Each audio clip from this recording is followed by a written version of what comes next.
இங்கே எல்லாரும் வேலம் மினக்கட்டு வரையில் தெரிவு செய்யப்பட்டு விட்டோம், ஏனோ தானோ ஒன்று செயல்படுகின்ற அந்த மாநாடோ அல்லது அந்த உறுப்பினர்களோ தேவையற்றவர்கள் என்பது என்னுடைய கருத்து.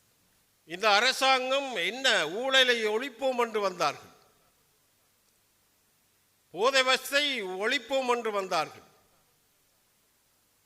அந்த நேரத்திலே ஊழலை ஒழிக்கின்ற நிலையிலே தமிழ் நாடாளுமன்ற உறுப்பினர்களும் இந்த பாருக்கு அடிமையாக இருக்கிறார்கள், பார் லைசன்ஸ் பெற்றிருக்கிறார்கள் என்று சொல்லுகின்ற அந்த நிலையிலே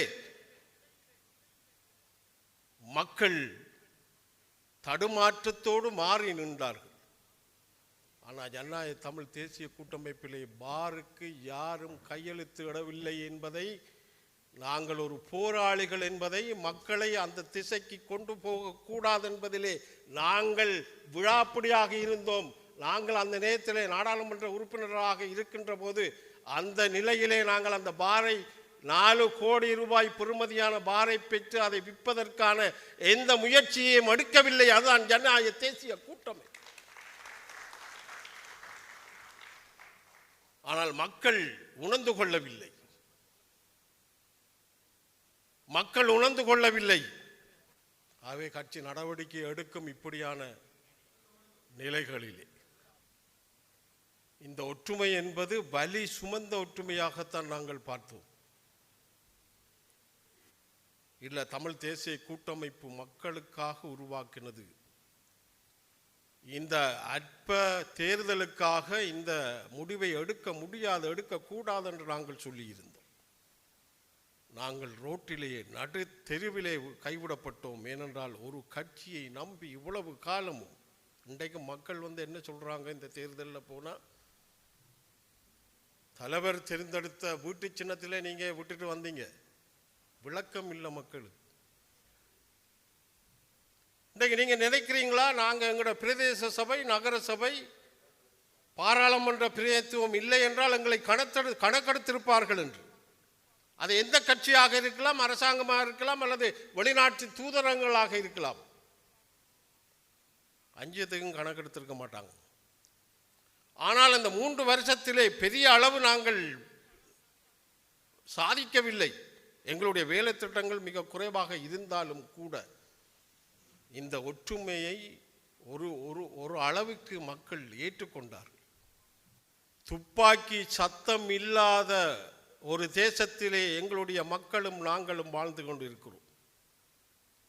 ஒரு சண்டை என்பது துப்பாக்கி சத்தங்களோடு நடைபெறுகின்ற சண்டையாகத்தான் நாங்கள் பார்த்தோமே ஒழிய, துப்பாக்கி இல்லாத, அந்த சத்தம் இல்லாத ஒரு போருக்குள் எங்களுடைய மக்கள் இருக்கிறதை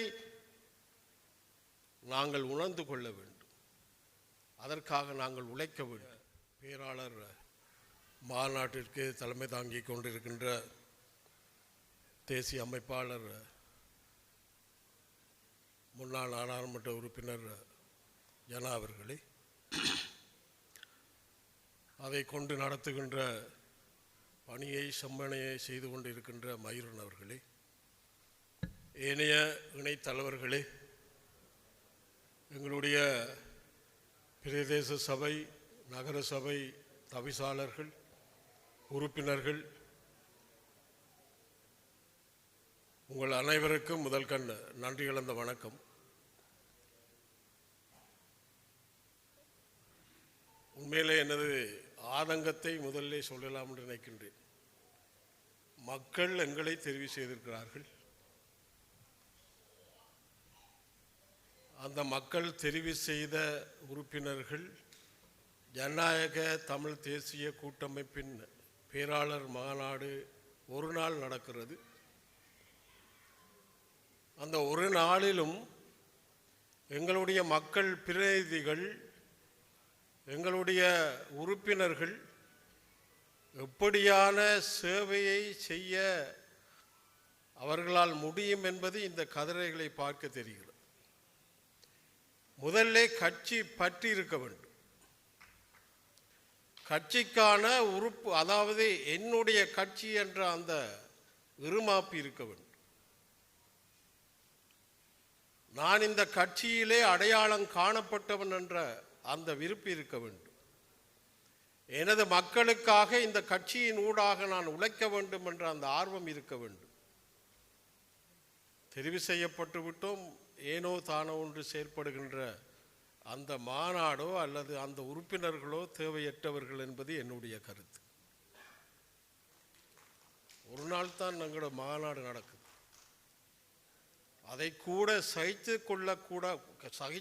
கொள்ள முடியாதவர்கள் எங்களுடைய தேசிய பிரச்சனை, எங்களுக்கு மக்களுடைய அநீதிகளை தட்டி கேட்கின்ற கடமை பொறுப்பு எப்படி அவர்கள் செய்ய போகிறார்? எனவே இதை என்னுடைய ஆதங்கமாக சொல்லுகிறேன். இந்த எங்களுடைய ஜனநாயக தமிழ் தேசிய கூட்டமைப்பு இப்படி கட்சி நடத்தாது. உங்களுடைய இஷ்டத்துக்கு வந்து போகிறதுக்கு எங்களுடைய கட்சி அப்படியான கட்சி அல்ல. வந்தோமா, கையெழுத்து போட்டோமா, நாங்கள் வந்தோமென்று பதிவு செய்தோமோ போனோமாண்டு போகிறதுன்றது அது கட்சியினுடைய விசுவாசம் அல்ல. ஆகவே கட்சி நடவடிக்கை எடுக்கும் இப்படியான நிலைகளிலே. ஏனென்றால் இங்கே எல்லாரும் வேலை மினக்கட்டு வரையில் எங்களுடைய மகாநாடு 3 வருஷத்துக்கு பின்னால் நடைபெறுது. இந்த 3 வருஷத்தில் பிரதேச சபை நகர சபைகளை அலங்கரித்த எங்களுடைய உறுப்பினர்கள் எங்கே போயிருக்கிறார்?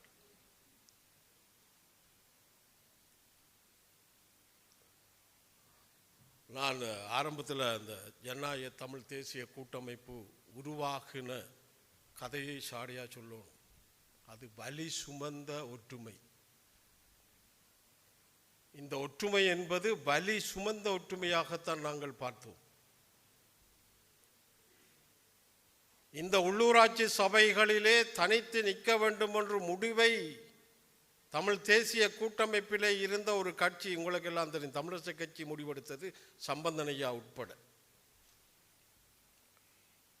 அவர்கள் விடாப்புடியாக இருந்தார்கள். இந்த தனித்து நின்று பிறகு ஒற்றுமையாக வருவோம் என்று சொன்னார்கள். நாங்கள் எங்களுடைய தமிழ் தேசிய கூட்டமைப்பிலே இருக்கிற கட்சிகள் இரண்டும் விடாப்புடியாக நாங்கள் இருந்தோம். இல்லை, தமிழ் தேசிய கூட்டமைப்பு மக்களுக்காக உருவாக்கினது. இந்த அற்ப தேர்தலுக்காக இந்த முடிவை எடுக்க முடியாது, எடுக்கக்கூடாது என்று நாங்கள் சொல்லியிருந்தோம். ஆனால் அந்த தேசியத்திற்கான அந்த தமிழ் தேசிய கூட்டமைப்பின் உருவாக்கை அவர்கள் கருத்தில் கொள்ளவில்லை என்பது கவலையை தருகிறது. நாங்கள் ரோட்டிலேயே நடு தெருவிலே கைவிடப்பட்டோம். ஏனென்றால் ஒரு கட்சியை நம்பி இவ்வளவு காலமும், இன்றைக்கு மக்கள் என்ன சொல்றாங்க, இந்த தேர்தலில் போனால் தலைவர் தேர்ந்தெடுத்த வீட்டு சின்னத்திலே நீங்க விட்டுட்டு வந்தீங்க, விளக்கம் இல்லை மக்களுக்கு. அந்த வீட்டு சின்னத்தை வைத்துக்கொண்டு நாங்கள் புறம்பாக நிற்க போறோம் என்று சொல்லுகிற அத்த கணம் நாங்கள் வெளியிலே வருகின்ற போது அனாதைகளாக ரோட்டிலே நிறுத்தப்பட்டோம் எங்களுடைய கட்சிகள். என்ன செய்வதென்பதை அந்த நேரம் எங்களுக்கு தெரியவில்லை. அப்படி இருந்தும் நாங்கள் பேசி இன்றைக்கு ஒரு ஜனநாயக தமிழ் தேசிய கூட்டமைப்பை உருவாக்கி, இதிலே சிறப்பு என்னவென்றால் போராளிகளுடைய கட்சிகளாக, மக்களுக்காக உயிரை துறக்க நினைத்த அந்த போராளிகளுடைய கட்சிகளாக இன்றைக்கு தமிழ் தேசிய ஜனநாயக தமிழ் தேசிய கூட்டமைப்பு உருவாகி இருக்கிறது. இன்றைக்கு நீங்க நினைக்கிறீங்களா நாங்கள் எங்களோட பிரதேச சபை நகர சபை பாராளுமன்ற பிரதிநிதித்துவம் இல்லை என்றால் எங்களை கணக்கெடுத்திருப்பார்கள் என்று? அது எந்த கட்சியாக இருக்கலாம், அரசாங்கமாக இருக்கலாம், அல்லது வெளிநாட்டு தூதரங்களாக இருக்கலாம். அஞ்சத்துக்கும் கணக்கெடுத்திருக்க மாட்டாங்க. ஆனால் அந்த 3 வருஷத்திலே பெரிய அளவு நாங்கள் சாதிக்கவில்லை. எங்களுடைய வேலை திட்டங்கள் மிக குறைவாக இருந்தாலும் கூட இந்த ஒற்றுமையை ஒரு அளவுக்கு மக்கள் ஏற்றுக்கொண்டார்கள். அதனால்தான் எங்களுடைய மதிப்பும் மரியாதையும் சர்வதேசத்திலும் இந்த அரசாங்கத்திற்கும் இந்த வெளிநாட்டு தூதரகங்களுக்கும் தெரிகிறது. இல்லாட்டி எங்களை எந்த அழைப்பும் எங்களுக்கு வராது. ஆகவே இந்த வலி சுமந்த இந்த ஒற்றுமையை நாங்கள் எல்லாரும் உணர்ந்து கொண்டு மக்கள் மத்தியிலே சென்று செயலாற்ற வேண்டும் என்பது என்னுடைய கோரிக்கை. எங்களுடைய மாநாட்டின் இறுதி தீர்மானமாக பல விடயங்கள் சொல்லப்பட்டிருக்கிறது. அதிலே எனக்கு கொடுக்கப்பட்ட தலையங்கமும் அதிலே நிறைய விடயங்கள் சொல்லப்பட்டிருக்கிறது. நான் ஒன்றை சொல்லிக்கொள்ள விரும்புகின்றேன். துப்பாக்கி சத்தம் இல்லாத ஒரு தேசத்திலே எங்களுடைய மக்களும் நாங்களும் வாழ்ந்து கொண்டிருக்கிறோம். ஒரு சண்டை என்பது துப்பாக்கி சத்தங்களோடு நடைபெறுகின்ற சண்டையாகத்தான் நாங்கள் பார்த்தோமே ஒழிய, துப்பாக்கி இல்லாத அந்த சத்தம் இல்லாத ஒரு போருக்குள் எங்களுடைய மக்கள் இருக்கிறதை நாங்கள் உணர்ந்து கொள்ள வேண்டும். அதற்காக நாங்கள் உழைக்க வேண்டும். இந்த அரசாங்கம் என்ன ஊழலை ஒழிப்போம் என்று வந்தார்கள், போதை வசத்தை ஒழிப்போம் என்று வந்தார்கள். அந்த நேரத்திலே ஊழலை ஒழிக்கின்ற நிலையிலே தமிழ் நாடாளுமன்ற உறுப்பினர்களும் இந்த பாருக்கு அடிமையாக இருக்கிறார்கள், பார் லைசன்ஸ் பெற்றிருக்கிறார்கள் என்று சொல்லுகின்ற அந்த நிலையிலே மக்கள் தடுமாற்றத்தோடு மாறி நின்றார்கள். ஆனால் ஜனநாயக தமிழ் தேசிய கூட்டமைப்பிலே பாருக்கு யாரும் கையெழுத்து இடவில்லை என்பதை, நாங்கள் ஒரு போராளிகள் என்பதை, மக்களை அந்த திசைக்கு கொண்டு போகக்கூடாது என்பதிலே நாங்கள் விழாப்பிடியாக இருந்தோம்.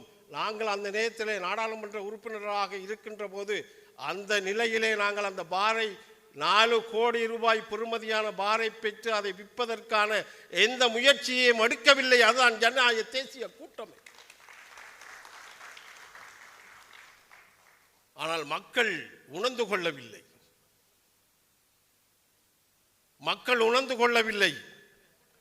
இருந்தாலும் எங்களுடைய பிரதேச சபை, நகர சபையிலே நாங்கள் போட்ட பிரதிநிதிகளுடைய செல்வாக்கு அது உங்களைத்தான் சாரும். நாங்கள் போட்ட ஒவ்வொருவரையும் பெருமதியானவர்கள் அந்த வட்டாரத்திலே தங்களுடைய பெருமதியை மக்கள் மத்தியிலே அவர்கள் செல்வாக்காக இருந்தபடியால நாங்கள் இந்த பிரதேச சபைகளை, நகர சபைகளை அலங்கரிக்கின்ற வாய்ப்பை, அங்கத்தவர்களாக பெறுகின்ற வாய்ப்பை நாங்கள் பெற்றோம். நான் ஏன் சொன்னேன் துப்பாக்கி சத்தம் இல்லாத போராட்டம் என்று? எதற்கு சொன்னேன் என்றால், கடல் வளம் இன்றைக்கு அபகரிக்கப்படுகிறது. திணைக்களங்கள், பறவைகள் சரணாலயம், வைல்ட்லைஃப் என்று சொல்லுகிறார். இந்த புதைப்பொருள் திணைக்களம், போரஸ் காட்டிலாக, இந்த திணைக்களங்கள் ஒரு அரசாங்கத்துக்கு அதிகாரங்களை, தண்டகத்தை வைத்திருக்கிறது. அரசாங்கம் சொல்லுகின்ற எந்த ஒரு செயல்பாட்டையும் செய்யாது. அது எங்களுடைய தேசத்தில் தான் நடக்கிறது. இந்த புதைப்பொருள் சம்பந்தமானவர்கள் எப்படி அதை பார்க்கிறார்கள் என்றால், எங்கே அந்த புத்த கோயில்களின் எச்சங்களை வைத்து புத்த கோயிலை கட்டலாம் என்பதுதான் அவர்களுடைய மைண்டிலே இருக்கிறது. எங்களுடைய நிலங்களை பறிக்கிறார்கள். இராணுவம் பறிக்கிறது, முப்படைகளும் பறிக்கிறது, இந்த திணைக்களங்களும் பறிக்கிறார்கள். இந்த அரசாங்கத்திடம் கேடுகின்றோம், உடனே செய்வதாக சொல்லுகிறார்கள். ஆனால் நடப்பதாக தெரியவில்லை. இதே ஜனாதிபதி, இந்த அரசாங்கம் வரும் வாய்ப்பேச்சளவிலே தான் இருக்கிறது. இன்றைக்கு இந்த ஜனாதிபதி மீதுதான் மக்கள், வடக்கு கிழக்கிலே எங்கே இலங்கையிலே இருக்கிற மக்கள் ஜனாதிபதி மீதுதான் நம்பிக்கை வைத்திருக்கிறார்கள். என்றால் அவர் ஒரு நேர்மையானவர், உத்தமரானவர் என்று சொல்லுகின்ற அந்த நம்பிக்கை எங்களுடைய இளைஞர் மத்தியிலே இருக்கிறது. அது இன்றைக்கு பொய்யாகிக் கொண்டிருக்கிறது என்பதை நான் இளைஞர்களுக்கு சொல்லிக்கொள்ள விரும்புகின்றேன். இந்த வாழைப்பழத்திலே ஊசியை ஊத்துவது போலதான் இந்த அரசாங்கம் செயல்பட்டு கொண்டு வருகிறது. எல்லாரும் பேசினாங்க, நிலங்கள் பறிபோயுது, கடல் வளம் பறிபோயிருக்கு, எல்லாம் பறிபோயிருக்கு. இப்போது பிரியாசக்தி என்று ஒன்று வந்திருக்கு. நிழல் மாகாண சபை ஒன்றை உருவாக்கி இருக்கிறார்கள். சட்டத்துக்கு புறம்பான, ஜனநாயகத்துக்கு புறம்பான செயல்பாடுகளை அவர்கள் செய்கின்ற ஒரு நிலைப்பாடை இன்றைக்கு இந்த அரசு செய்து வருகிறது. என்ன சொன்னார்கள்? பயங்கரவாத தடை சட்டத்தை ஒழிப்போம் என்று சொன்னார்கள். அதைவிட இன்னொரு கேவலம், இந்த இயற்கை அனர்த்தத்தால் பாதிக்கப்பட்ட மக்களுக்கு அது தருகிறேன் இது தருகிறேன் என்றெல்லாம் வாக்குறுதி அளித்து இட்ட வரைக்கும் அந்த மக்களுக்கு அந்த வாக்குறுதிகள் சென்று அடையவில்லை என்பதை நான் இங்கே சுட்டிக்காட்ட விரும்புகின்றேன். வடக்கிலே மன்னார் மாவட்டம், வவுனியா, யாழ்ப்பாணம், கூடுதலாக மன்னார் மாவட்டம் பாதிக்கப்பட்டது. கால்நடைகள் 1000க்கு மேலே இந்த தண்ணியால் கடத்தி செல்லப்பட்டது. வடக்கு கிழக்கிலே விவசாயிகளுடைய அந்த அழிவு, இன்றைக்கும் அவர்கள் தங்களுடைய உடைமையை மீட்டுக் கொள்ள முடியாமல் திண்டாடி கொண்டிருக்கிறார்கள். நான் பாராளுமன்றத்திலையும் பேசினேன்.